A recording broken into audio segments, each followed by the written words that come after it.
Lifetime Store.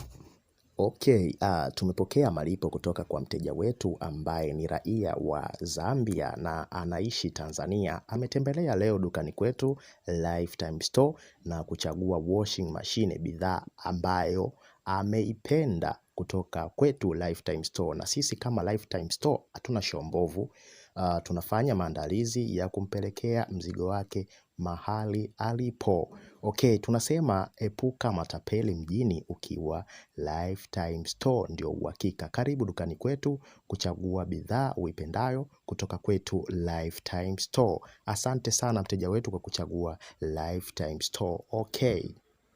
Kutoka Mamtoni hadi Tanzania, Lifetime Store wanakuletea huduma ya usafirishaji bidhaa na mizigo mbalimbali kwa haraka, usalama na ufanisi. Ukiwa Mamtoni, yani Ulaya, unaweza kusafirisha mizigo yako kwa ndugu, jamaa na marafiki. Ukiwa na Lifetime Store watakusafirishia kuja Tanzania na kufikisha mpaka mlangoni kwako. Kusafirisha na Lifetime Store kwa njia ya ndege, tunasafirisha kuanzia kilogramu 1. Kwa njia ya meli tunasafirisha kuanzia robo hadi full container. Wasiliana nasi kupitia namba hiyo hapo chini kwenye video. Tunasema epuka matapeli mjini ukiwa na Lifetime Store, wadhamini wetu wa Odessa Electrical Installation. Lifetime Store.